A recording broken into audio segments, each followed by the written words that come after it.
7 o'clock Central Time on American Family Radio.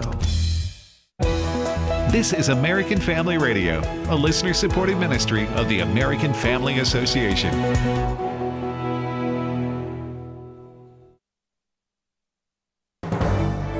American Family News, I'm Rusty Pugh. A mass shooting in South Africa's largest city leaves at least 12 people dead. Police believe more than 10 attackers were driven in a minibus to an informal settlement in the Cleveland suburb of Johannesburg.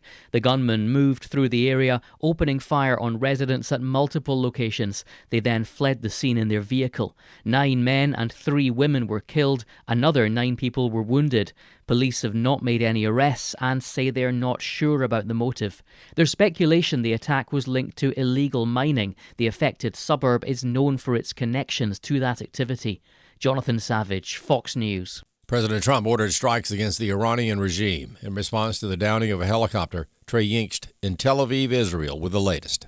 A senior U.S. official told Fox News fighter jets hit 20 different sites, including air defense systems and radar sites. CENTCOM said in a statement U.S. forces remain vigilant and postured to defend against unjustified Iranian aggression. These strikes came in multiple waves. Following the first wave, Iran's foreign minister posted to X saying in part, quote, "Our powerful armed forces will leave no attack or threat unanswered. Leave our region if you want to be safe." History of the Persian Gulf has many chapters on dire fates of intruding outsiders. Shortly after, the Iranians responded with missiles and drones launched toward U.S. forces in Bahrain, Kuwait, and Jordan. The main target, according to the IRGC, was the U.S. Navy's 5th Fleet in Bahrain. States such as Maine and California have the results on who will be moving on in the race to become senator and governor. Madeline Rivera from Washington explains who won for those 2 states. Graham Plattner's scandals weren't enough to sway Maine Democrats. He won the primary pretty comfortably with 72% of the vote, and this will set up what's likely to be an expensive race heading into the general election. Plattner supporters still saw him as the best choice despite the controversy surrounding his alleged treatment of women and a tattoo resembling a Nazi symbol that he's since covered up. Plattner says his story is one of hardship. Meantime, after about a week, the race to become California's next governor is set. Republican Steve Hilton advanced and will face Democrat Javier Becerra in November. The Department of Justice is currently investigating Arizona State University for alleged violations regarding DEI practices. Caleb Castile has more. In 2025, President Donald Trump issued a federal executive order that aimed to crack down on DEI in higher education. This caused universities to eliminate or rename DEI programs, remove DEI wording from websites and policies, and review programs to stay in compliance. However, the work done at colleges across the country by the Accuracy and Media Group shows that these anti-DEI measures are not hard enough on diversity, equity, and inclusion in colleges and universities. At Arizona State University, AIM found 7 different staff members that bragged about including DEI in their curriculums. The university then ignored AIM's request for further comment on the viral videos. Accuracy and Media President Adam Gillette says that he thinks the anti-DEI laws are rarely, if ever, enforced. I'm not really aware of anywhere where it is being enforced, and that's because most of the state bans on DEI aren't worth the paper they're printed on. Gillette says that states need to draft a law like the state of Florida's, which restricts curriculum by prohibiting universities from promoting identity politics. He also says that states need stronger consequences for those found guilty of being in violation of the law. Anybody caught breaking a law while working for the taxpayer should never be allowed to collect a taxpayer-funded paycheck again, and they should be stripped of their pension. The Civil Rights Division of the DOJ have yet to reach any conclusions about the subject matter of the investigation. The House has passed its $70 billion bill to fund ICE and Customs and Border Protection for 3 years. Bill Malugin with more. The final vote here was 214 to 212. Every Republican present voted yes. Every Democrat present voted no, while independent Congressman Kevin Kiley also voted no because he says the bill included no reforms to ICE. House Speaker Mike Johnson taking a victory lap over Democrats just after that vote. By funding it for 3 years, if we've taken away their ability to cut that funding, to block that funding, or to take hostage the funding for the remainder of the Trump administration. While on the other hand, Democrats said Republicans just aren't focused on priorities that Americans care about. For American Family News, I'm Rusty Pugh. Do you believe in the absolute inerrancy of God's holy word? Do you believe in the power of the Holy Spirit to radically change lives and empower us to live like Christ? At Wesley Biblical Seminary, we believe God is raising up a movement of people across our nation and across the world. And if you believe these are the kinds of pastors we need leading our churches in the future, we invite you to learn more about partnering with us through giving. Learn more about Wesley Biblical Seminary at wbs.edu today. Welcome to Today's Issues, offering a Christian response to the issues of the day. Here's your host, Tim Wildmon, President of the American Family Association.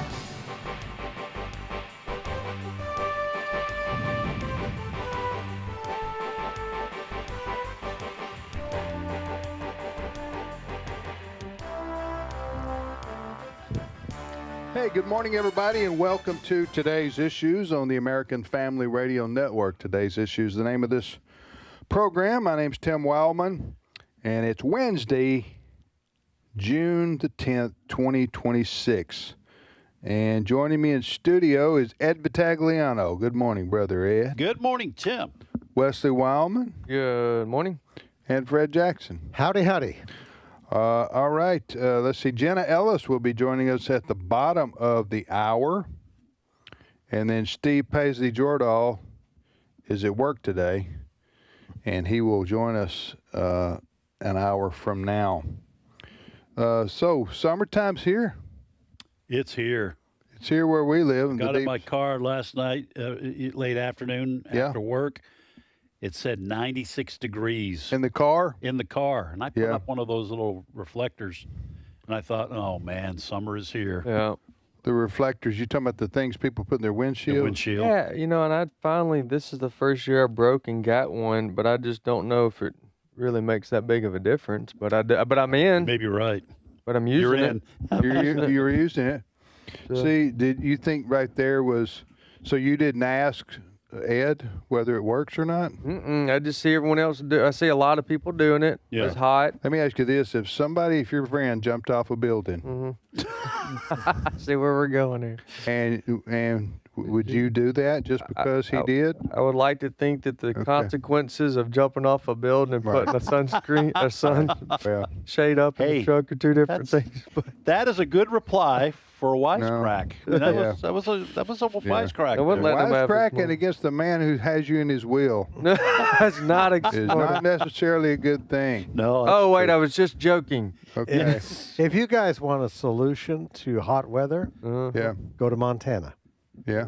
Why is it snowing up there? It snowed there last week. Oh wow. No in kidding. Montana? In Montana. That was June still. I mean, that was first week of June. It snowed. Wow. Yeah. Hopefully you'll never hear me complain about hot weather, because I don't want to be a hypocrite. You do like weather hypocrite. Hot weather. Yeah. Well, hot water. You get in hot water a lot, but you like hot weather. I like hot weather, man. All right, summertime is here officially. Is it? No, I think 21. Yeah, 21st. Not officially, but weather-wise, for most of the country, it's summertime. All right, what's your first news story you got for us there, Fred? A story that we thought we weren't going to discuss for a while, but here we are discussing it again because there have been developments overnight. So yesterday, I'm not sure when we were on the air whether we had the report of yes, I think we did, the U.S. helicopter that was attacked by an Iranian drone. We got more details on that this morning. It was very interesting.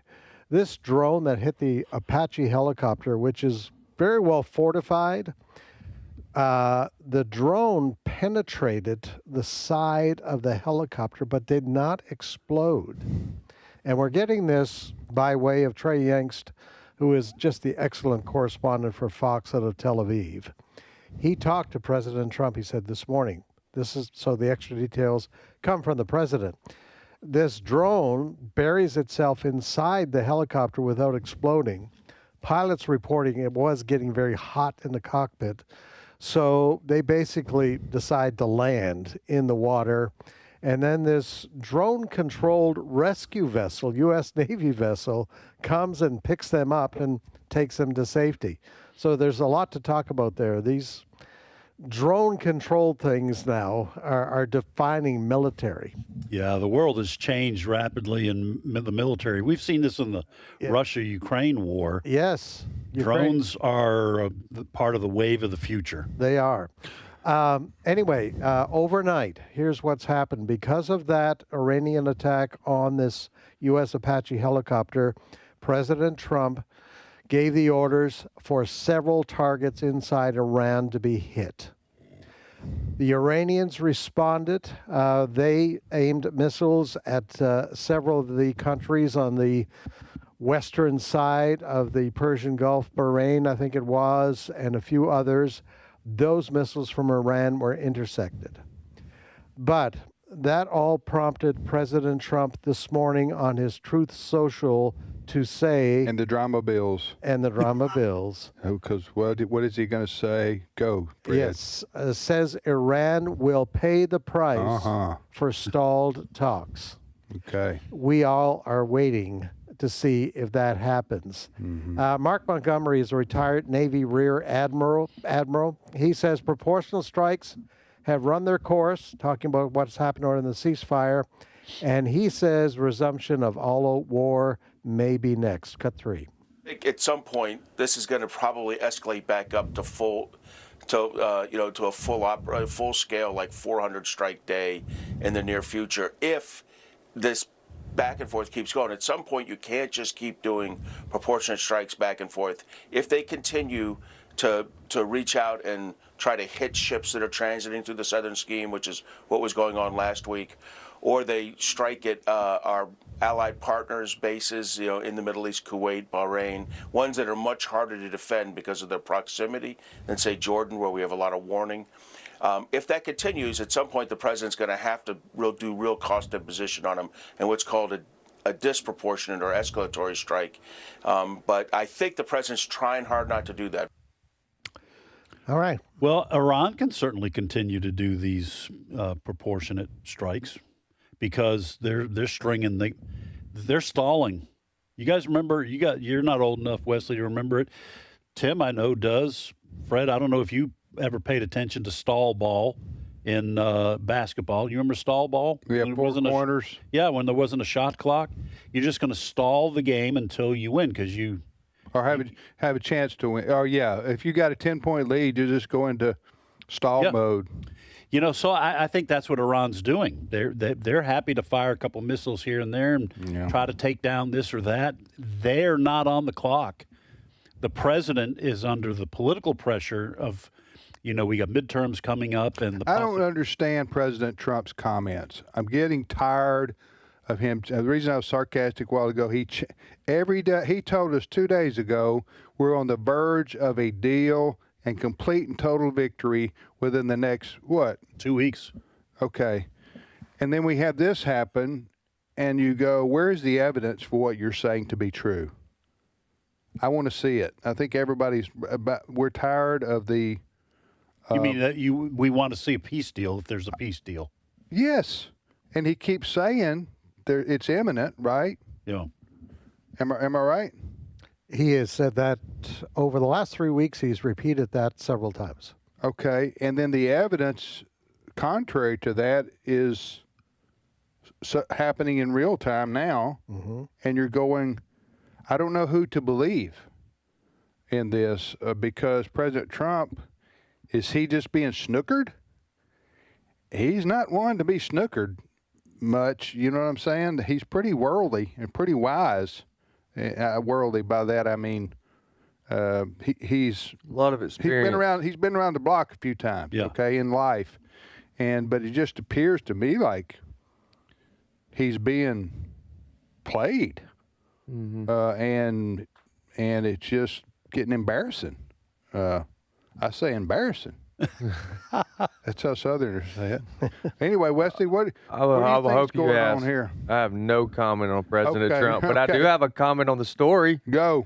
I'm thankful that the two pilots were not injured and they were recovered. Amen. And tell us a little bit about how they were recovered. This is interesting, Fred. This is the drone vessel. Ukrainians actually have this drone vessel, but it's the first time it was used in this kind of operation. I guess there is somebody at CENTCOM, probably, that sits with control over satellites that control these unmanned vessels. And I saw film or video of it this morning. These things move along at a pretty good clip. and they just have a kind of satellite receiver on the top. There's no human beings on board. And somebody at CENTCOM says, this is the coordinates for this helicopter. Go get them. And there must be some kind of camera, too, on the vessel so that the person who's controlling it can see from ground level, sea level, or whatever. Yes. Where they're going, and so you don't run anybody over. Yeah. Okay, so let me make sure I understand what happened here. We had an Apache helicopter that I guess had left a ship somewhere out in the one of the bases in the Persian Gulf. For some reason, we don't know the purpose or the mission of the helicopter, right? Probably just on a patrol. Okay, so the Iranians fire a drone which doesn't penetrate. It penetrated, but did not explode. I've never heard of that before. Must have been. Is that captured on film? Oh, I'm not sure. Okay, but if it has, it's not released yet. So, helicopter. You said these things are made out of titanium. Parts of it for sure, but they're tough. Yeah, these are not flimsy helicopters. They're built for the battlefield. Yeah. Well, can you imagine the jar though that hit those guys? Well, they probably thought their life was over. Yeah, and it didn't explode, but they're sitting there going, "We have a undetonated drone that could explode at any moment." Yeah. And they decide to ditch or put the craft in the sea, and then they're out there at sea waiting on a drone rescue vessel. Let me ask you this then: had the drone been successful and blown the Apache helicopter out of the sky, killing 2 American, would that make a difference? You think on any level? In terms of our response, we did respond. Yeah. Anyway, so thank God, as you said, Wesley, none of our soldiers were, our Navy sailors or whatever their role was there were airmen, I should say, were hurt or killed certainly, but Army aviators. So, but in response to that, the U.S. hit some targets as we get ready to have a deal. Yeah. Am I right? Yeah. Well, no comment. Well, President Trump also says he has a very good relationship with the Iranian leader. Why are you laughing? Has he said that? He hasn't said that, has he? Yes, he did. Yeah, actually, he said he had a good relationship with the Iranian leader. Well, here's part of the problem when we talk about this war, is that there are levels of authority within Tehran. Right. There are apparently there's the Islamic theologians, right, and then there is the military, and then there are some negotiators. Now, according to reports, there's conflict within those three groups as to how to move forward. It is believed that the military wing, they want to continue the battle. No surrender, no white flags, nothing. Whereas the more civilian negotiators are apparently saying a lot of damage done to our economy. We're losing hundreds of millions of dollars every day because of the blockade, and we need to settle this down. So I think Trump is talking to one group, and he keeps saying a deal is close next couple of days, but then the military continues these strikes. Yeah, because they're in control of the weaponry. Yes. So they can almost sabotage any deal that... Yes. And that's kind of the sense that we're starting to get from this. Whereas for Israel, they are living real time with missile threats from Hezbollah, which is funded by Iran, Hezbollah in Lebanon, and of course, Israel was fired upon by Iran last week. So you've got that dynamic. And Israel fired back. They did. Yeah. So, and for that, President Trump said nasty that Israel things needs about to stop it. Yeah. Nasty things about Netanyahu. So, President Trump, I can't find the exact article, but he did. It was an interview. He did a television interview. He said He has a very good relationship with Iran. You didn't see this? No. Yeah, but he also said that about North Korea's leader too, and China. I mean, you know what? I there's an explanation for that kind of. Same thing with Putin. Okay, and that is that President Trump, when he says he has a good relationship, that means he's communicating and they can talk about things, and there's always the possibility of some sort of deal. I'm guessing that's what he means by that, rather than saying, "Hey, we're both on the same page." We're on the same. Yeah, I think he's saying we can talk through this and get our differences If Biden solved. said he had a very good relationship with Iran, and we're in the middle of a war, sort of, a war, we would say that's nuts. Would we not? Not based on what Ed's saying there. No. Ed's talking about Trump. Yeah, but you well, the alternative is you say you have a terrible relationship with him. I mean, to me, I'm not sure it helps to publicly say anything about whether you got a good relationship or not. And that's typically what politicians don't do. They don't talk publicly about that. Donald Trump talking about Israel. Right. In which case you need to slap them around a little bit. Yeah. But in the case of Donald Trump, even though he is politically astute, he is a businessman. So he is going to apparently publicly say things. I don't think Biden would ever say that. I don't think, my point is, Bush would say. My point is that we need to try to be consistent with our analysis and criticism and complimentary. Well, Trump has been consistent on this. He's said this about other leaders in order to get them to sit down at the table. Okay, you Trump apologist, go ahead. Go ahead. No, Tell me I'm crazy. Well, I'm with Wesley on this one. This is what Trump said. This is what he does. Yeah, I think what frustrates you is that when he does that, but then turn around and he takes some of our Republicans and he calls them names and says that they're bad people. My frustration with President Trump is I don't think he's telling the truth. Well, that's true. That he's got a good relationship? Yes. Okay, that's different, yeah. I'll just say this. A good relationship, if you define it as Ron shooting our Apache helicopter out of the sky, right, and we're good, then I don't understand what he's talking about. And when he keeps saying we're within days or weeks of a total, complete victory and a deal, and it seemingly not true. It's the same story every day. Now, maybe I'll have to come back and apologize a week from now when Iran surrenders. But until then, he just doesn't seem to be shooting straight with us as the American public. That's my opinion. You guys have a different one. You guys are buying it. No, you guys are buying the good relationship deal. No, that's not. No, that's definitely not true. I've been on the last 2 weeks. I've said many times that we're being misled. This is who? By the Trump administration, the military, whatever. I mean, about us not it being over in 2 weeks. It's not going to be over in 2 weeks. Okay, guys. Are you guys new to politics here? You remember George W. Bush on the aircraft carrier with mission accomplished?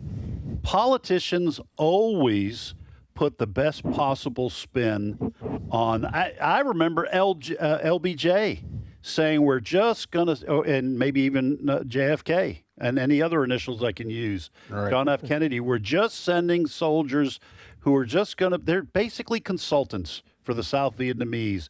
We are not getting involved in, this is what politicians do until they're forced by the realities that are evident to everyone to come clean about.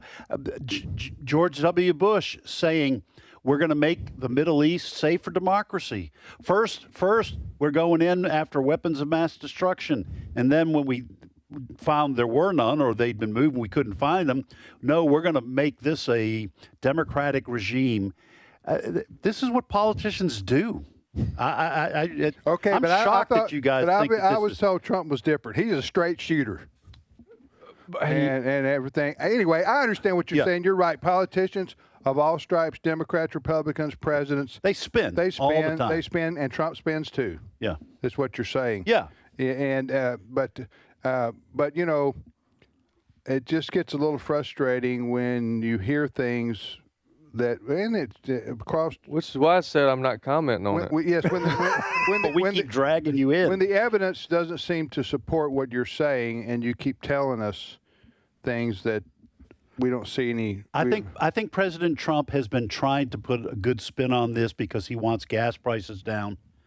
There's been a lot of political pressure on him and his party. And it's not going the way. And it's not going the way. I don't think he should have been saying anything. We should have just bombed the slap out of the Iranians. We should have broken bridges and power plants and devastated things within the first 2 weeks of this. And when they said we're not surrendering, we keep blowing more stuff up. Until they surrender. Well, is that what Jesus would do? That's what Wesley would have done. Just wondering. That's what I would have done. They should have never stopped. All right, let's move on here. We told ourselves we wouldn't do this. We told ourselves we were not going to talk about Iran again. You know, good news is when I said, and you were out last week on the beach frolicking, and I said, while you were gone, I was frolicking, baby. While you were gone, I said Trump said that he had a very good relationship with the Iranian leader, the Iranians. I don't know if he said. So that's what I was referring to, and you were in disbelief. Yeah, because I was frolicking. That he said that, and I had to say that he did say that. He did say exactly that, and that's what I'm saying. That there's to say something like that when there's no evidence to support you makes me question anything he says on this issue. Especially since you never know. We may send a cruise missile. And then you tell me all politicians lie, and that's supposed to be the end of it. You say you have a good relationship with the Iranians, and maybe tomorrow he sends a cruise missile into your kitchen while you're eating cornflakes. I don't know. Good news is I'm not on today's issues tomorrow. Well, the good news is hopefully. Well, no, I don't know. I'd hope that we all hope that this would be resolved one way or another by now. But President Trump and his team got several things wrong. They didn't consider the Strait of Hormuz. Yeah, that's one thing they didn't consider when they started this. Yeah. They also pulled up. And apparently no we're regime not, change. No regime change. No nuclear. Or they can't get all the uranium. Yeah, so we got a lot of problems here. You like my criticism of President Trump? Well, President Trump says they will have no nuclear weapon. He did draw that red line in the sand yesterday or the day before again, and I'm going, okay, well, we'll see how that turns out. Let's go ahead and take our short break here. But, folks, we want you to know we are not talking about this war again until we have a solution. We're going to have to form a pact. We formed a pact. Well, then the Iranians tried to shoot our helicopter out of the That's true. That was a great story. If I'm one of those two pilots, I'm thanking Jesus. Yes, amen. That drone didn't blow up. Let me ask you this. What about the next two pilots who were scheduled to go out on patrol? Think they got went down in their back? My back. I'm sorry, Sarge. I'm sorry, Captain Miller. Captain, I'm going to have to bail out on you right here. I don't mind if Leroy goes in my place. These pilots are probably already captains. It's not funny. I'm not laughing because the war is funny. I'm just saying that these two pilots got shot out of the sky, and they were on patrol, and you wonder about, they going to keep sending patrols out? Yeah. We'll be back momentarily. Jenna Ellis will be with us. It's my turn. Here is your host for My Turn, Don Wildmon. In the Bible, we have the story of Jesus stooping to wash the feet of his disciples. This was a very unusual act for Jesus to do, for it was not the task of the master to wash his servant's feet. Rather, it was the responsibility of the servant to wash the feet of the master. It was such an unusual action that one of the disciples, Peter, was not going to let Jesus wash his feet. No way was he going to let Jesus wash his feet. But Jesus would have it no other way. You know, there are three tremendous truths we can gain from this incident. First of all, this incident shows the purpose of power. Just what is that purpose? You know, it's an ageless question. Well, the purpose is not to rule, as many think. Someone once said, every man would like to be God if it were possible. Some few find it difficult to admit the impossibility. Remember Hitler or Caesar and Nero? Neither is the purpose of power to force, despite what some people think. A very wealthy businessman once made this statement. He cursed the people and then he said, I have the power. I have the power. Many share that attitude. The purpose of power is to serve. Christ illustrated this so magnificently when he stooped to wash the feet of his disciples. Despite the belief to the contrary, there is more power in the open hand than in the clenched fist. All power is given unto me, Jesus said. What did he do with that power? He served. This incident also shows the goal of greatness. Again, the question surfaces, what is the goal of greatness? Why do we all in our own way seek greatness? And after we achieve it, what do we do with it? Two disciples, James and his brother John, once asked Jesus for the preferred places in heaven. When the other 10 became angry, that is, the other 10 disciples became angry, Jesus told them, if any one of you want to be great, you must be the servant of the rest. Now that is the goal of greatness. The goal of greatness is not to separate one from the lowly, poor, and needy, as fame and fortune so often do. Neither is it to exalt oneself to a position superior to your fellow man. But the goal of greatness is to serve. The greatest one is the one who serves most. The goal of greatness is service. Stephen Grellet once wrote, I shall pass through this world but once. Any good, therefore, that I can do, or any kindness that I can show to any human being, let me do it now. Let me not defer it nor neglect it, for I shall not pass this way again. This story of Jesus washing the feet of his disciples also shows the height of humility. This one who had all power and greatness knelt and washed the feet of his servants. All power is given to me, he says, and yet he stoops to wash their feet. Jesus put himself into the role of a servant. He who humbles himself shall be exalted, he said. How odd those words seemed back then, even more so today. But who do we exalt today? Hitler? Caesar? Napoleon? Nero? Or the lowly Christ? Go after power. Nothing wrong with that. Get it. But use it right to serve. Go after greatness. Get it. But use it right to serve. And remember that if a person wants to grow tall, he must bend low. For without humility, nothing else fits in place. This has been My Turn with Don Wildmon, a production of the American Family Association. Hello, everyone. I'm Tim Wildmon, president of American Family Association and American Family Radio. Hey, we are announcing 2 tours coming up in 2027, March of 2027. We're going to Greece and we're going to Italy. The Greece tour we call the Footsteps of Paul, and you're going to follow the footsteps of St. Paul in the country of Greece. And then the Italian tour, the tour of Italy, Venice, Florence, Pisa, Rome. We're calling the Make Lasagna Great Again tour. And these are coming up in March of 2027. And if you want to read all about them, the itinerary, the cost, everything you need to know about these tours coming up in March of Greece and Italy, go to tours.afa.net. That's tours.afa.net. We're going to have a lot of fun, a lot of good fellowship, and see some of the most historic and iconic sites in the world.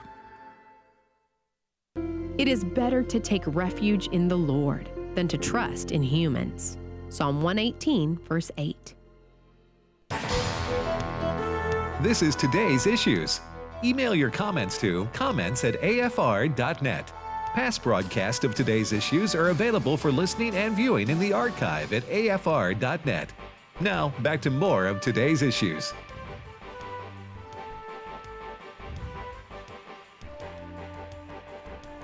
Hey, welcome back, everybody, to Today's Issues on the American Family Radio Network.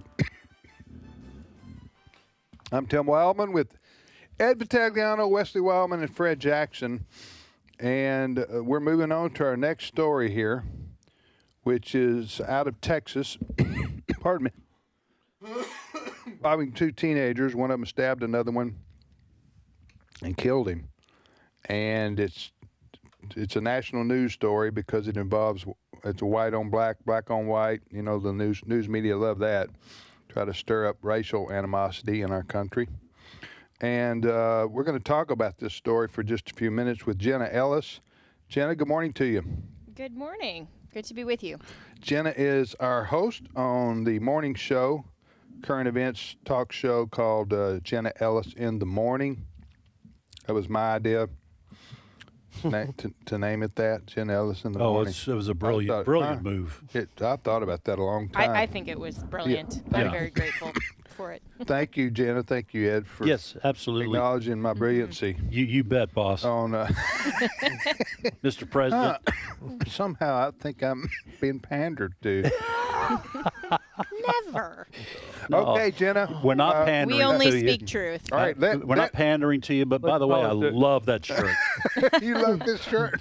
I think Ed writes for President Trump. Right. Greatest shirt I've ever seen.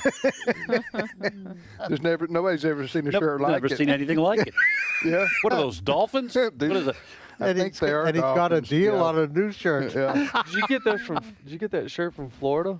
Florida? I don't know, and it's I don't know. I got it at a golf course I went to. It was so but easy. Mexico paid for it. Yeah. So easy to get you off track. Yeah. There. You guys, I see what you're doing here. All right, so let's reset here for just a moment. Fred, if you would give us the facts of this case here, and then Jenna, our lawyer, is going to talk about it here some. All right. Yesterday, a jury in McKinney, Texas, only deliberated for a couple of hours after summations yesterday morning, and they convicted a young man by the name of Karmelo Anthony in the stabbing death, convicted him of murder, of stabbing another young man, Austin Metcalf. What had happened was that Karmelo Anthony, during a sporting event there in McKinney, Texas, went and sat down in a tent occupied by a team of young athletes. He was not a member of that team, but he went down and sat down. He was asked to leave. He did not. Instead, Karmelo Anthony had a knife and he stabbed young Austin Metcalf in the chest. Austin Metcalf died almost instantly. During the past 3 or 4 days, they've had the trial, and Karmelo Anthony, who is black, Austin Metcalf, white, and it became a race-related story. Even though the prosecution, the dad of Austin Metcalf said, don't make this a racial issue. It was an act of violence by a young person. But outside the courthouse there in McKinney, Texas, dozens of protesters, most of them for Karmelo Anthony, held signs saying they wanted justice for him. Another element of this story was a GoFundMe account, which was set up to help Karmelo Anthony's defense. There were reports that, and it was $600,000, I think, had been raised. And there was a report over the last couple of days that Karmelo Anthony's family have used some of that money to move into a very nice neighborhood. So there's a lot of elements to this story. But the bottom line, you have a young teenager, Austin Metcalf, who is dead, and you have Karmelo Anthony, who has been sentenced to 35 years in prison. Okay. Jenna, we have murders all over the country every day, sadly, tragically. Why has this become a national news story?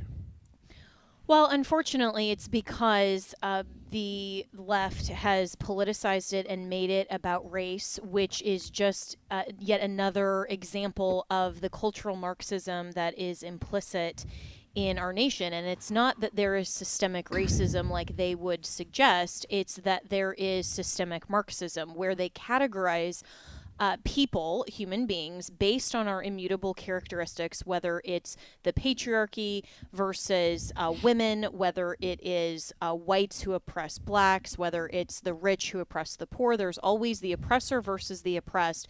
And if you fall into that category, you are of an oppressor, then you have no other identity than an oppressor.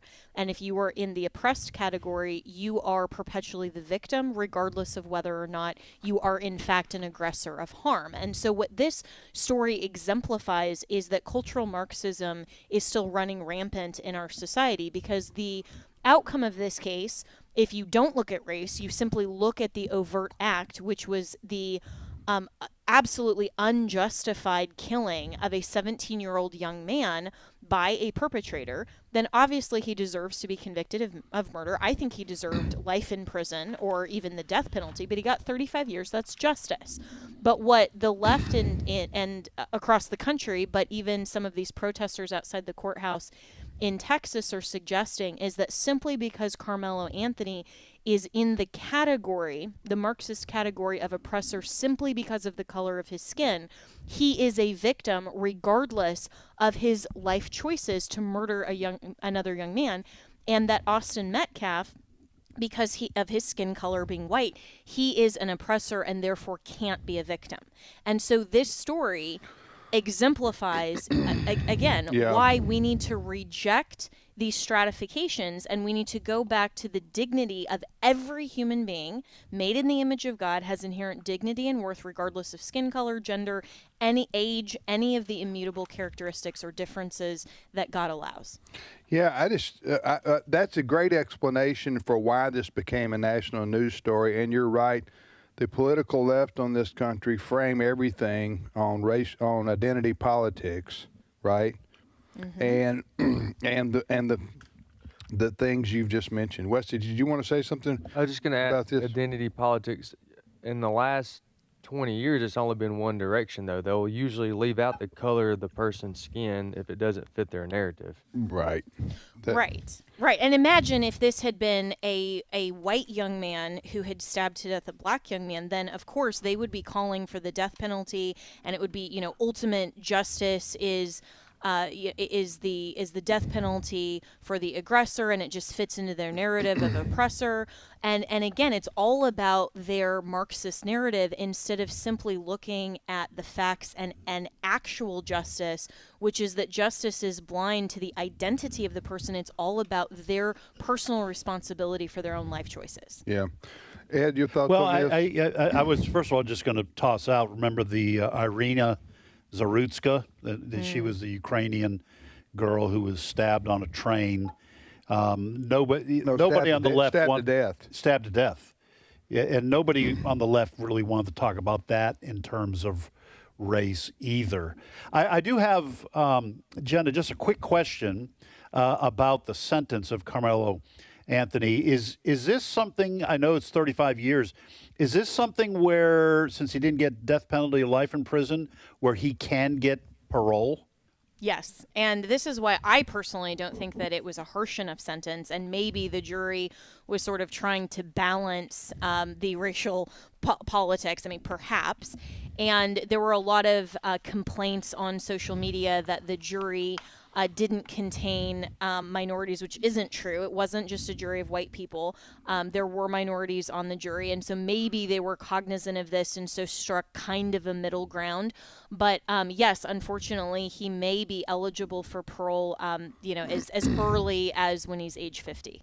It sounds like to me this young man who was convicted of murder, Karmelo Anthony, I don't know what happened to him that day. I don't know anything about his background, but if you're taking a knife, a knife with you to, by the way, knife was this was a knife-free zone that he went into. And you got athletic competition. Is this going on? And he's been asked to leave the tent. He went to the tent of one of the opposing teams. This is what I understand, and engaged them, and wouldn't leave. Yep. And so it appears to me he went there looking for trouble, And then this Austin Metcalf, young man on the other side, confronted him or told him to leave, and that's when this jury found that Karmelo Anthony just stabbed him to death. He bled out before he could be taken to the hospital and have any chance of life. And according to some of the reports, they didn't know each other. There wasn't prior history, but according to some reports, there was some prior history of aggression, at least within the context of Karmelo Anthony's family, and that doesn't surprise me. I mean, when you have someone who is so willing to perpetuate such hatred toward someone simply because of the color of their skin, you have to wonder. And Sheldon Daniels, who is a Texan, he's a young black man as well, who's actually running for what is her name? The one lady who lost for Senate, Jasmine Crockett, who is now she lost her primary, but he posted this on social media. I practice law in Collin County, Texas, where this took place. Karmelo Anthony will be convicted, as he should be. He murdered that boy because he was raised to hate white people and to view himself as a victim in every situation. It's a culture thing. Who said that? This is Sheldon Daniels. I've actually had him on my program before. I've met him in person. He's great. He's a great Christian, and he is running for Congress in Texas for Jasmine Crockett's former seat. Well, listen, the political left in this country and a lot of them, for the reasons you mentioned when we first started conversing here with Jenna, they want to stir up racial animosity in this country, and it's just you listen. We all know. I think the Bible teaches you take people, as Reverend Martin Luther King Jr. would say, by the content of their character, not the color of their skin. So we all have to be guarded against stereotyping too, because we're all prone to do that instead of taking people and seeing them as individuals. Now we'll say this. There is a reputation that people create for themselves. There's a reason stereotypes develop. And there is we mentioned this before. Well, I won't get into that. It's not related to this story necessarily. I was kind of hoping you would, because I was thinking. Well, okay. I'll just say this. There is a real problem within the young black male population in this country that is undeniable and must be addressed by the black community. And I don't know how exactly, but when you have every day in the newspaper, every day on the television news, and the majority of the violent crime is being committed by a tiny percentage of the population, and you go, because I'm guessing between the ages of 14 and 30, black males commit half the violent crimes out of 330 in this country. People. You're going, there's a reason for that. Okay, why is that? Is it because of their skin color? Well, that's ridiculous. Right. Okay. Well, a lot of people Let me finish, Jenna. I thought you were. I'm sorry. Because it's my show. It is. And you have your show, and you can finish on your show, okay? Not if Steve Dace is on, but I'm just. That's true. That's a Steve true Dace. statement. I don't mean to say. I'm snapping at Jenna. If I lose this thought, it'll never come back to me during this hour. So you have to say, why is this? It's not because of their skin color, because we all know good and bad people exist at all skin colors and ethnicities, and we all know this to be true. So there must be another dynamic there that's causing this demographic to be such high at risk for violence and crime. It's because they don't have dads in the home. Mm-hmm. And I'm talking broadly and generally. We all know cases where single moms, black, white, Hispanic, whatever, raise wonderful kids and they turn out great. But if you keep going and increasing the numbers, you're going to see what the Bible says to be true. And that is that children need leadership and mentorship, both male and female, in the home. And when you have 75-80% of the black children in this country born out of wedlock, and then the moms have multiple babies, then they don't get any guidance from the males, what's going to happen? They're going to join gangs, they're going to drop out of school, they're going to be angry, again, broadly and generally. So that's why you see that, and two, the mothers, the 17-year-old mothers who have 2 children, they're going to drop out of school. They're not going to get an education. They're going to continue to be in poverty. You see what I'm saying? So until, and the white community, I think, the numbers are at 45%, maybe, something like that. They're closing in. Well, no, they're not closing in. They're like a 30-point margin. Well, but it's growing. The problem that you're talking about is growing amongst the white population. Well, here's the statistical agreement with what you're saying. The white population is about 60%, and if you're nearing the half, if in the white community, because they're so much larger than the black community population-wise, if you have 43% start being born out of wedlock, then you're going to see the numbers. You're going to see the same things happen in the white community. Yeah, I'm just simply saying this is a hard and fast rule that but God in the black community, it's not shamed anymore. Right. And there's some in the white community, not broadly and generally. Again, it's just a way of life that in the black community today, they don't think anything of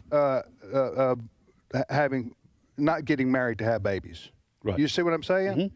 And until that changes, nothing is going to change. Wesley, you want to go say something? Just adding to what I agree with everything you said, but also the culture within the black community of the young men, of these fights that you see them on video all the time. Yeah, fighting among themselves. Out in the streets. Drugs. Right. It's that, but it's also a growing cultural thing too that would have to be changed. Yeah, within. And you see the rap music reflects the lifestyle, and right. Anyway, it's a real problem that can't be solved by white people. And it's not. You have to solve those problems within your own community. Go ahead. And it's not being addressed by the political left or by they're exploiting it. They don't want to. Yeah, because this is what and Tim talked over me as I was interrupting him with the same point. So I'd just like to put that out there because Commissioner Jack Brewer speaks about this prolifically, that this is because of fatherlessness. It is. But also the left has an incentive, especially within the black community, because even the problem as well is not only with illicit out-of-wedlock sex, but they're not forming families in that community, but also women are incentivized to have even more and more children because then they get more welfare. Right. And so the left wants to keep people on welfare and in poverty because then they continue to vote Democrat. So this is, I think fatherlessness is the key issue that needs to be addressed by the church, but it also needs to be addressed even more broadly because these kids just don't have parents who are discipling them at all. Okay, this is from AI, so take it for what it's worth, okay, on a AI-generated answer. It says that from the year 2018 to 2020, 28% to 29% of babies born to white mothers were born out of wedlock. So I thought it was higher than that. Now, maybe these statistics are wrong, but I'm just saying that if you want to know, if you don't have a mother and a father raising the children, again, you can find exceptions. We all know that there are exceptions, but broadly and generally, if you extract out the numbers, you're going to have real problems, and we're seeing that show up in the young African American male population with when they don't have any male leadership in their home. That's Yeah, just the way, that's I was just a the fact point. of The life. point I was making is that Yeah. it's a hard and fast rule, for the way that God has created humanity, that the family is the basic biological mom and dad with the children.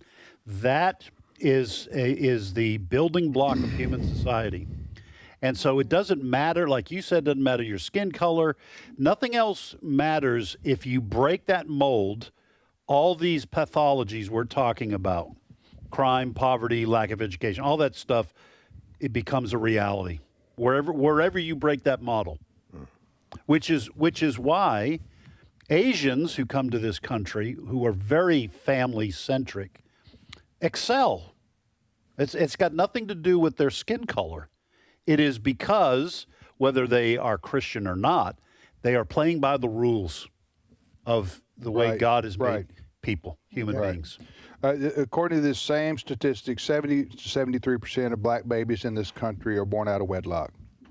So, and it's been about that rate for a while. So, unless that changes, you're not going to see changes in the numbers in terms of the criminal activity that the young black males get in trouble for. And I loved Jenna's point. I mean, I like your points, Tim, but I love Jenna's points that she made about the Democratic Party and the left. They have every incentive to keep this system in place and to not fix it, which is why they're opposed to school choice, et cetera, et cetera. That's right. Because they have a ready voting bloc and constituency of people who are dependent upon the Democratic Party for feeding their children. Right. And you know what's interesting is if you look historically, the black and white community were the same up until the social welfare programs kicked in big time in the 1960s, the Great Society. Up until then, basically, I'm looking at the numbers, basically blacks and whites, and you really didn't have a lot of Hispanics like you do now in America, but blacks and whites were basically the same in terms of babies out of wedlock. And then that was incentivized by federal government through the big welfare programs in the name of basically making up for the wrongs that had been committed against the African American community in our country, which were historical and real. But they just, you know, there were some people who warned, hey, maybe we shouldn't be giving. So, because what they started doing was they started saying, hey, if you got a dad, if you're a married couple, you don't get any help. But if you will go unmarried, we'll send you a check. Well, okay, that's what happened. And again, you extract that out over time, human nature being what it is, you'll see what, and when Bill Clinton, by the way, I think he did try to reform that. He was one of the ones. Remember, he got called a racist because Bill Clinton, a Democrat, because he tried to do some reforming there in that.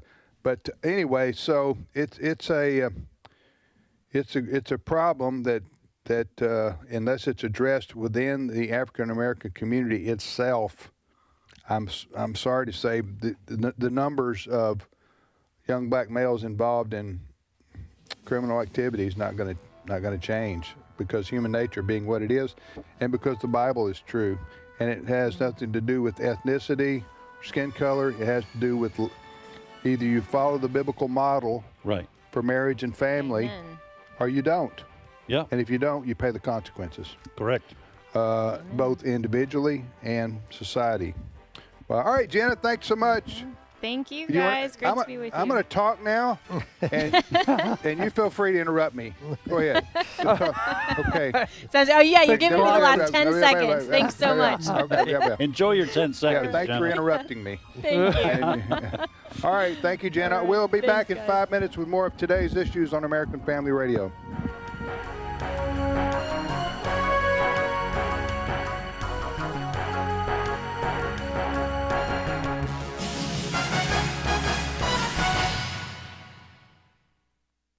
The views and opinions expressed in this broadcast may not necessarily reflect those of the American Family Association or American Family Radio. faith, family, freedom. American Family Radio. Where can you access instruction and inspiration from scholars, apologists, authors, preachers, and activists to deepen your Christian understanding? You could enroll in seminary, but a better way might be the AFA Cultural Institute. You'll find a collection of more than 50 informative inspirational video lectures with more to come. Visit stream.afa.net to experience the AFA Cultural Institute. This is American Family Radio, a listener-supported ministry of the American Family Association.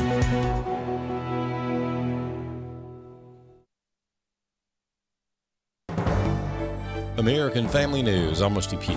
Democratic lawmakers are refusing to support the reauthorization of Section 702 of the Foreign Intelligence Surveillance Act in protest against the selection of Bill Pulte to be the acting director of national intelligence. Pulte is currently director of the Federal Housing Finance Agency and does not have intelligence community experience. Senate Majority Leader John Thune says FISA is critical to national security. If you're worried about the management of the DNI, what you want is guardrails around whoever is in there. This bill does that. This is a bipartisan bill. It was negotiated and bicameral between the House, Senate, Democrats, and Republicans with significant reforms in it, and it needs to get passed. Former Attorney General Pam Bondi told lawmakers that the current acting AG, Todd Blanche, was in charge of the release of the Epstein files during her tenure at the DOJ. Asked by reporters if Blanche would be questioned by Congress about the Epstein files, House Oversight Committee Chairman James Comer said he was working to have him testify. Todd Blanche answered questions that Republicans had for several hours, as did Miss Bondi. But we brought Miss Bondi back in, and we're working to bring Todd Blanche in. The U.S.-Iran ceasefire could be on the verge of collapsing as the two countries launch strikes across the Middle East. Jackie Heinrich reports from the White House. According to a senior White House official, the talks are still ongoing, and the president will continue exerting maximum pressure to force Iran into a deal. But according to the president's call with our colleague Trey Yanks this morning, that could mean more strikes. He said after Iran retaliated against the U.S. bases in Kuwait, Jordan, and Bahrain, he may keep going, quote. And he said they had a chance to sign a deal and survive. He says he's getting closer to targeting Iranian power plants and bridges because, in his view, Iran is tapping the U.S. along. The latest reading on inflation confirms you were paying more for things last month. Jenny Casola has more. The Consumer Price Index rose last month. The 4.2% annual pace is the largest increase since April of 2023. Excluding food and energy, core CPI rose 2.9% for the year ending in May. Both numbers matched economists' forecasts. The monthly increases showed some improvement in inflation. The CPI rose 0.5% from April to May, and core CPI for the month was up 0.2%. The continued increases in inflation have traders betting the Federal Reserve will need to raise interest rates maybe by the end of the year. Jenny Coselda, Fox News. The U.S. has a blind spot when it comes to defending our country from foreign attacks, according to a candidate running for Ag Commissioner in Alabama. Steve Jordahl reports. The U.S. had about 6.5 million farms in 1920, the highest number in its history. But over the years, a lot of farms have closed as industry took the lead in the U.S. to the point where there are less than 2 million family farms today. Alabama Ag Commissioner candidate Christina McInnes says it's a hard life, but it's also vitally important. You're watching so many people leave farming. It's really hard. And that's a national security issue for us. The reason, she says, is that foreign adversaries are buying up American farmland, specifically China. Now, as important as it is, as we're watching China come in, own 1 out of 4 hogs, purchase 400,000 of our acres. McInnes says a lot of families are getting out of farming. As we're watching, the global struggles that are occurring that affect farmers, you're not having this next generation going into it. They can't see the path to success. They can't see the profitability. She says it's still important in Alabama. It's the state's #1 industry at more than $77 billion a year. It accounts for 1 out of 10 jobs. It's also a point of vulnerability for the U.S. Agriculture is our golden goose. We need to sit at the table and we need to eat. We need to feed our country. But in doing so, if we eat from a foreign hand, they're going to control us without ever lifting a bullet. I'm Steve Jordahl. There's more news available online at afn.net and download the AFN mobile app for your Apple or Android device. I'm Rusty Pugh. At Blue Mountain Christian University, undergraduate and graduate degrees can be completed fully online across a range of academic fields. From business and education to technology and healthcare, programs are designed for learners who want the flexibility of online study without coming to campus. Courses are offered in 8-week sessions. Learn more at bmc.edu.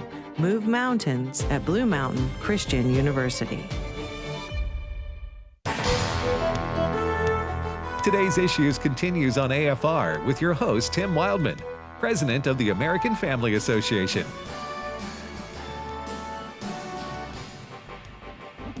Hey, welcome back, everybody, to Today's Issues on American Family Radio. Tim, Ed, Wesley, and now Steve Paisley. Jordan, good morning, Steve. Hey, everybody. Hey, Steve. Yes, sir. Wesley, Ed, and I think I speak for all three of us. We don't want to talk about Iran. You're what? I said we don't want to talk about Iran no more. Where's that? What's Iran? That's what we want to hear. Don't you get him started. I don't know what that means. We don't want to talk about Iran. That could be counterproductive. He may start explaining it to you. No. I think that was a song from the 80s, wasn't it? Iran so far away or something. Remember that? Yeah. I know so you don't remember. You and me were, away. but I just remember that was a pop song from the 70s or 80s, I should say. All right, you're listening to Today's Issues on AFR. If we're not going to talk about Iran, which we're not, yeah, we've all agreed this half hour. Steve, the floor is yours. Well, thank you. I think what we're going to talk about is the Southern Poverty Law Center. Oh, yeah. So yesterday, when Congress calls hearings, and the Southern Poverty Law Center's up at Capitol Hill yesterday and today, and they're talking about the allegations that they are paying these hate groups that they list on their map. They're paying some of them to continue the hate because the demand for racism and hate far outpaces the supply. So they need to foment this stuff. Gin up business. Right. They need, right. Well, so yesterday, the president, Brian Fair, was in the Senate. Today he's in the House. And I want you to hear this interaction between Texas Congressman Brian Gill. He is an upcoming superstar, young kid. And listen to him talk to Brian Fair and ask him a question. This is about abortion. Now, he doesn't raise his voice. He is as calm and cool and collected as the other side of the pillow. But he puts Brian Fair into such a bind that the Democrats on the panel have to come to his rescue. Listen to cut 16. Your organization said that restricting and banning abortion is a tool of that the far right uses to maintain white supremacy. Do you believe that pro-lifers are white supremacists? I believe that reproductive liberty is... No, do you believe that pro-lifers are white supremacists? I will tell you what I believe if you're asking. Yes or no? I can't answer that question, yes or no. I don't think that pro-lifers are white supremacists. Do you?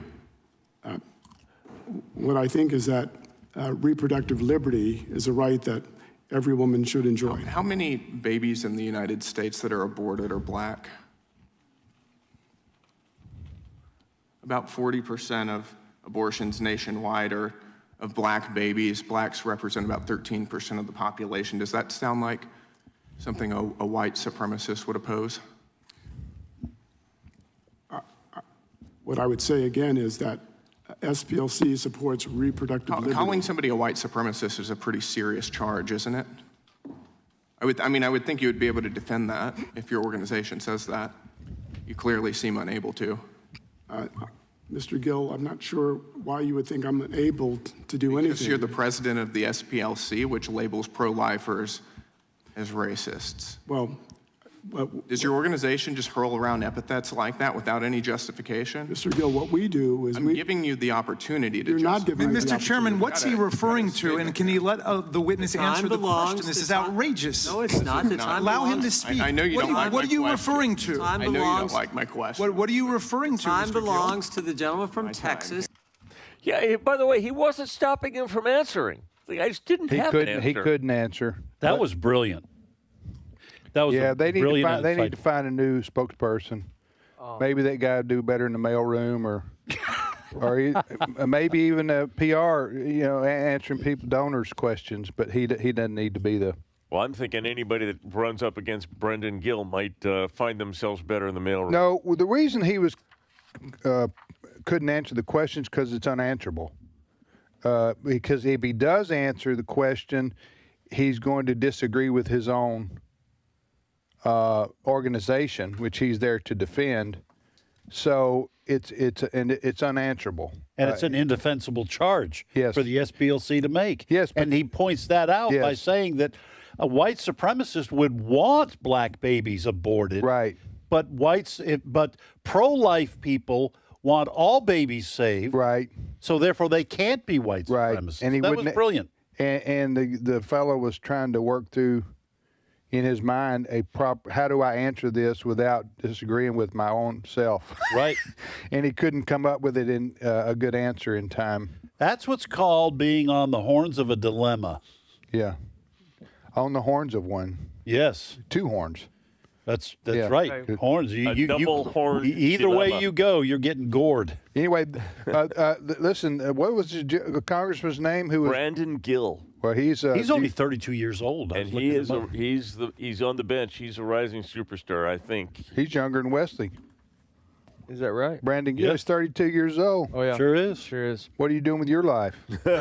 Well, since you asked. Coaching baseball. Is that it? Coaching baseball, and this guy's a congressman. Does that make you feel good about yourself?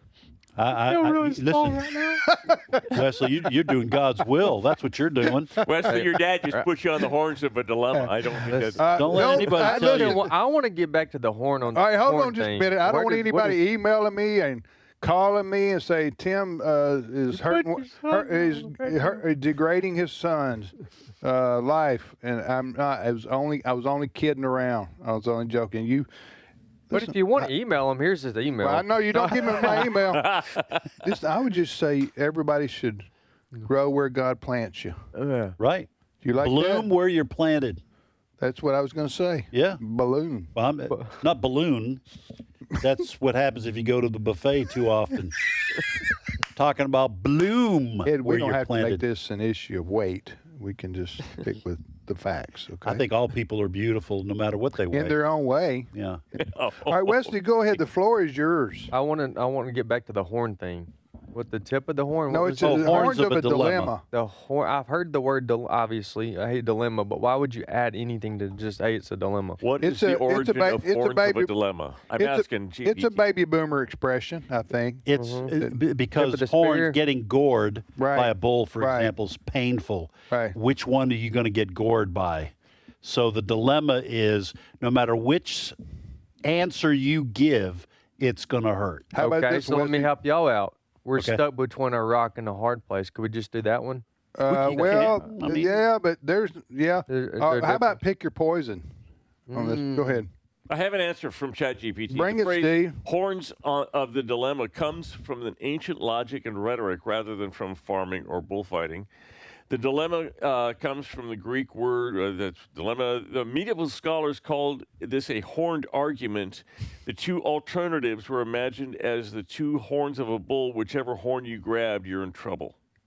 Right there. See, Thank you. It's what I said. Yeah, that's what he said. And you didn't have to ask ChatGPT. Right. Well, You could have just asked me. I'm smarter or as smart. We're going to just ask as AI. EdGPC. EdGPT.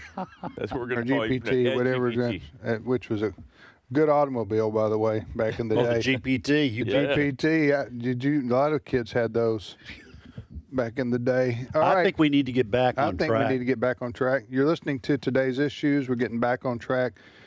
Anyway, you get the idea now, Wesley, the horns of a dilemma? Now I get it. Okay.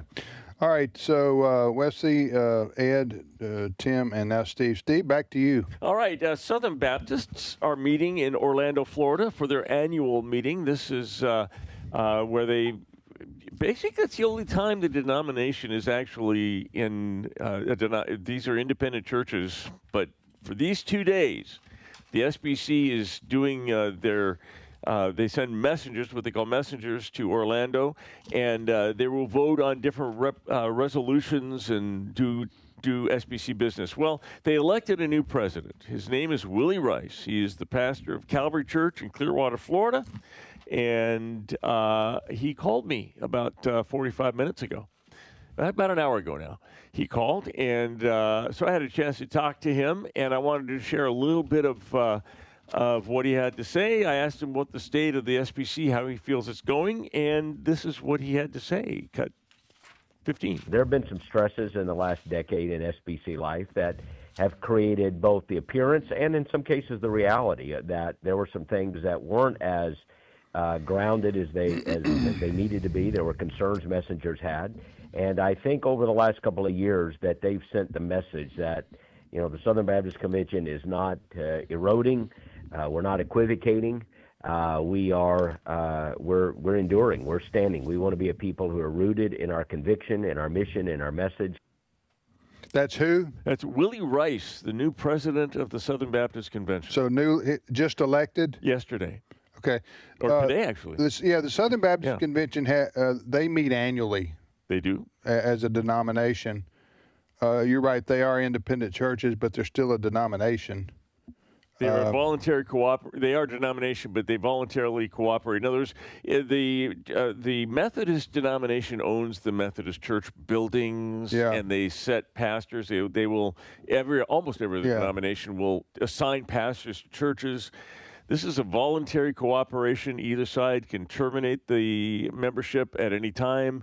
And but they've been they meet annually is what I'm saying. And is the presidency do you know it lasts 1 or 2 years, or is it annual? It lasts 1 year, but it's kind of an accepted 2-year term. In other words, they'll vote again, and nobody will run against Willie Rice the second. I got unless you. something huge I got you. happens. So but anyway, so they so he is he considered a what is he? You know how he's right. The Southern Baptists have had their differences within themselves over theology and theology, some sexual and leadership and other sexual things. Abuse scandal. Are they? Is that all calmed down pretty much now? Yeah, and that was he's considered a conservative. Conservative and liberal are not the same. I mean, there's no liberal. There's not even close to liberal like we would think of a liberal and like Democrat liberal. But You mean in the Southern Baptist? In the Southern Baptist. These are all conservative. They're all Bible-believing pastors. Everybody that's on the tickets and everything. Very conservative, but he is more theologically conservative. I had a chance to talk to him about. He said the SPLC, the ERLC, which is the Ethics and Religious Liberty Commission. He said he admitted had not been serving the denomination well over the last years. They've resolved that. They now have that in line. The sex scandal that the Houston Chronicle ginned up. I'm going to say this because sex abuse is terrible, and it is a problem, and it happens in Southern Baptist churches. But it doesn't happen in Southern Baptist churches any more frequently than it happens in schools or every other way, and it is nowhere near what the Catholic Church went through, where they were moving around priests. Right. So I will say that the sex abuse scandal was weaponized and used against the Southern Baptist Church. They've gone through that. They put some things in place, maybe needed changes in place, but they're past that. So now they are going on. It's a new day at the SBC, and things are looking up. That's real nice, Clark. I would say real nice. My only comment is my wife and I have made some serious steps towards eating healthier, and Willie Rice is a lot better for you than just plain white rice. See what I'm saying? It's more fiber content. See, I don't know. I try to keep this show serious. He had a very positive, good thing, guys, and y'all He did. He did. No, it's positive. And let me just say this. I got you. He brought it. That a lot of there were some inroads. I think Willie Rice has said this in some of the interviews he's done, that in the wake of the George Floyd fiasco in 2020, there were some attempts, woke attempts to move the SPC towards a more quote-unquote progressive kind of direction. But as Steve pointed out, the conservatives seem to have rebounded. All right. So, next story, Steve. All right, Clearwater, Florida. Clearwater. Yes. Well, that's just where the pastor was from. You just mentioned. Oh no, that's right. This is in St. Charles Parish, Florida. I'm sorry. Where is that? Do you know? It's in. People, you're going to want to listen to this story. Even if you've been as opposed to what the other well, things even we've if you've been bored the last 5 or 10 minutes with what we've talked about. You know what? I'm going to take this back. It's in Louisiana. It is Louisiana. It's in Louisiana. I thought that's my bad. I told you it was in Florida. My bad. I was also taking all right, Florida. Listen up, people. Listen to the All story. right, Sheriff Greg Champagne in what now? Drinking champagne. Sheriff Greg Champagne. Oh, okay. Has awarded a prize to one of his deputies who happens to be an alligator. Where's the sheriff? Where's this fellow the sheriff of? He's sheriff in St. Charles Parish. So there's a gentleman named Victor Rivas who was driving impaired and ran into a bridge and got his car messed up so that he couldn't drive it. The police were chasing him. So instead of just giving up, he jumped off of a little bridge into a swamp, started running away, and got attacked by an alligator. And so the rest of the deputies had to rescue him from that, at which point they arrested him. So the sheriff has... Is this funny, Ed? Yes, You're about to laugh. This man almost got ate up by an alligator. You think it's funny? He's fine. Well, he's fine. Okay. But and he's going to tell the rest of the story. But as folks are listening, I want you to consider doing what I'm going to do. Okay. Which is the next time my wife and I babysit, I'm going to use this as a let that be a lesson to you, to my grandchildren. Okay. Don't run from the cops. You don't run from the cops. Okay. Don't worry about not getting confronted by the cops. That's okay. Just don't run from them. You be out of the cruiser into especially the if you're in Louisiana jaws and of an you're gonna alligator. have to run through a swamp. So I tell think us a jail cell is more appealing. Tell us the rest of the story. There's a picture. I'll give this to Brent to put up on our page. There's a picture of the sheriff giving this alligator, who is decked out in a sheriff's deputy outfit, obviously AI, but he's giving him an award, and the sheriff, his statement says the alligator was not injured and has since returned to its regular patrol of the swamp. That's hilarious. Is it funny? It is funny, isn't it? Well, what the sheriff did, I don't think the man almost being eaten by an alligator is funny. If he had been eaten or we even wouldn't be lost a talking about limb, this. I would not have laughed. He was not seriously injured. It's almost like a biblical thing is what I'm talking about. I agree. The Bible does say that during the day of the Lord that people will fall into a pit, and when they climb out of a pit, a bear will grab them, or they'll lean their hand on a building and a snake will bite them. Where is that in the Bible? It's in there. Okay. I'll tell you. Since you asked. It's in there somewhere. If it ain't, it ought to be. I'm going to find it now that you've questioned me. All right. Go ahead with the rest of that. It would have been more fitting, though, if this would have taken place in what y'all thought had been the state, which was Florida. Yeah. But alligators are in Florida, too. But they're in Louisiana. So to recap, a man in Louisiana was trying to, his car. He's driving drunk and drunk. He's driving drunk, so that's terrible. And while impaired, he tried to escape across the swamp because he didn't want the cops to catch him. He was running from the cops. He was. And he jumped in the swamp. An alligator got him, and that's when the sheriff's deputies caught up with him. Right? That's correct. So and since I was questioned, I would like an opportunity to respond. Please do. Amos 5:19. When God comes, it will be as though a man fled from a lion only to meet a bear, as though he entered his house and rested his hand on the wall only to have a snake bite him.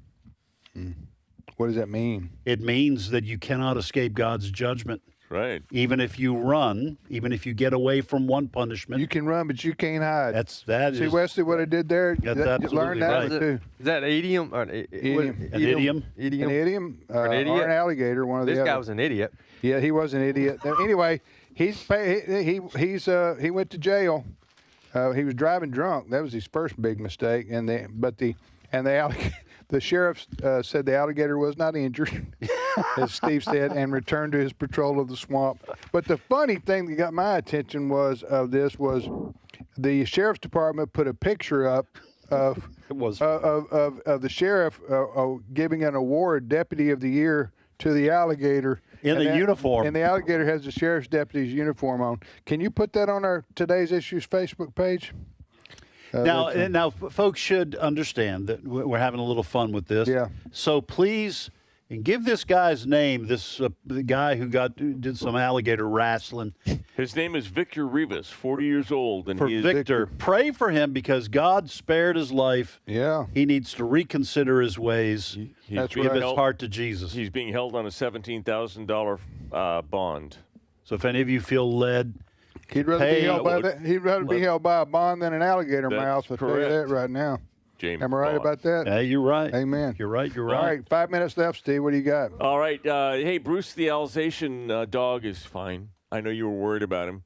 So Bruce, the Alsatian, and his owner. Is that a kind of dog, a breed of dog? Alsatian is a kind of so dog. So we got a dog. To establish the facts of the story right now, we got a dog named Bruce, who's an Alsatian. Okay. And he and his owner were near the Farne Islands in England, and they were playing in the ocean. And the owner, which I don't think we have the owner's name, but the owner put Bruce on a little inflatable kayak, and they were playing around, and the kayak got away from the owner and went out to sea. In fact, 3 miles out, the dog was trapped. The dog was trapped on this kayak 3 miles out of the ocean. And so they called the Coast Guard, whatever the British version of the Coast Guard is, and they went out and they found the dog, and they rescued the dog. Amen. And the dog will be okay. Bruce the dog. Bruce jumped off of the kayak and he was a little scared, a little freaked out, so he tried to swim away. Traumatic. But they grabbed him by the scruff of the neck, dropped him onto the boat, and he's going to be... I never heard of a dog named Bruce. Have y'all? Well, just don't let me down. That's all I'm going to say. Wesley, just don't let me down, Bruce. Wesley, you have to play that song. I'm hearing a Beatles song in my head. No, it's ELO. ELO, and that even. Oh, it is, isn't it? It only sounds like Bruce. It's really not really Bruce. By the way, I didn't know this. An Alsatian is the British word for a German Shepherd. Really? Yeah, that's what it says. The German Shepherd, also known in Britain as an Alsatian. Well, I guess that's because... Of course they wouldn't want to credit to Germany. But I'm going to go and buy a German Shepherd. Can you imagine watching your pet float out to sea? Oh. And at least it was on a kayak. A kayak, because otherwise it would have drowned probably. Oh, yeah. But 3 miles out into the sea must have been one of those, what do you call them? When the inflatable kayaks. The undertows. Riptides and everything like that. So if you love your dog enough to take him along with you when you go into the water, then you'd be terrified to see him floating out to sea. But the good news is a happy ending to this story. The what amounts to the British Coast Guard went 3 miles out into the ocean and retrieved this dog who was in the kayak. They did indeed. A long ways. Reunited 3 miles. Yeah. By water. The kayak floated 3 miles out into the ocean. I guess it's the ocean. So I know dogs well enough that next time this guy goes, hey, come on, Bruce, we're going Go out. get him. Go Bruce get him, boy. Going to be going. Not me. I'm not going out in that water. I know you what remember the happened last time? Right. You lost me. Right. So it sounded like to me they were both in the kayak maybe at one time. He was swimming next to it. Yeah, he put him on the kayak and he was guiding the kayak in the waves. And he got away from him. And then he got away from him. I got you. But we've seen the movies with the dog that talks. Yeah. This will be a good movie where where you can hear what the dog's thinking. Right. Have you guys ever seen the movie Max? Yeah. It's about a military yeah, I've seen that. Yeah, that's a good movie. Mm-hmm. That's a good dog movie. The guy, dog movie. Yeah, a good dog movie. That's based on a true story, I think. I think you're right. Yeah. All right. Thanks everybody for listening to the show today. Today's Issues, the name of this program, and you can get it on podcast if you want to at our website. We post the podcast every day at afr.net. My thanks to Ed and Wesley, Steve, Brent, our producer, Cole, our video man, and Fred, our Canadian. And Jenna.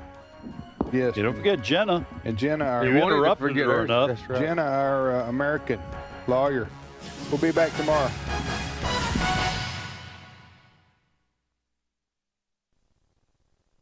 Hello, everyone. I'm Tim Wildmon, president of American Family Association and American Family Radio. Hey, we are announcing 2 tours coming up in 2027, March of 2027. We're going to Greece and we're going to Italy. The Greece tour we call the Footsteps of Paul, and you're going to follow the footsteps of St. Paul in the country of Greece. And then the Italian tour, the tour of Italy, Venice, Florence, Pisa, Rome. We're calling the Make Lasagna Great Again tour.